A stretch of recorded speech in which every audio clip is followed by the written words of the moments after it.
C'est incroyable ce qui se passe maintenant en Syrie et je veux souligner que ça se passe des crimes commis dans les deux parties.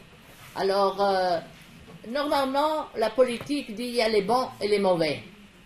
Et alors, moi je vous dis ici, il n'y a pas de bons, tous sont mauvais. C'est-à-dire, les forces gouvernementales commettent des crimes, les forces non gouvernementales, c'est-à-dire les rebelles, commettent des crimes autant graves et autant incroyables. Des morts, mais surtout la torture. J'ai jamais vu ça. J'ai jamais vu des méthodes de torture, même pas dans les Balkans, dans le conflit des Balkans, que je vois maintenant sur la Syrie. On a des enfants de 15 ans qui sont employés dans la guerre et naturellement qui sont victimes de cette guerre. Toutes sortes d'actes de violence, c'est incroyable.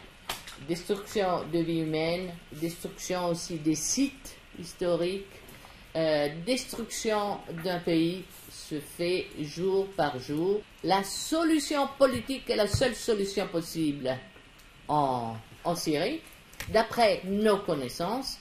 Et là, je vois très mal une intervention militaire.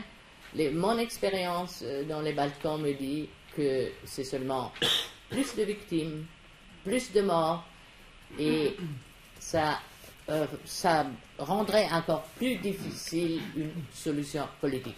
La négociation est la seule solution. Attention, les États qui fournissent des armes soit pour le gouvernement, soit pour les rebelles. Les États qui fournissent des armes, en sachant que ces armes sont utilisées pour commettre des crimes de guerre ou crimes contre l'humanité, peuvent avoir aussi une responsabilité.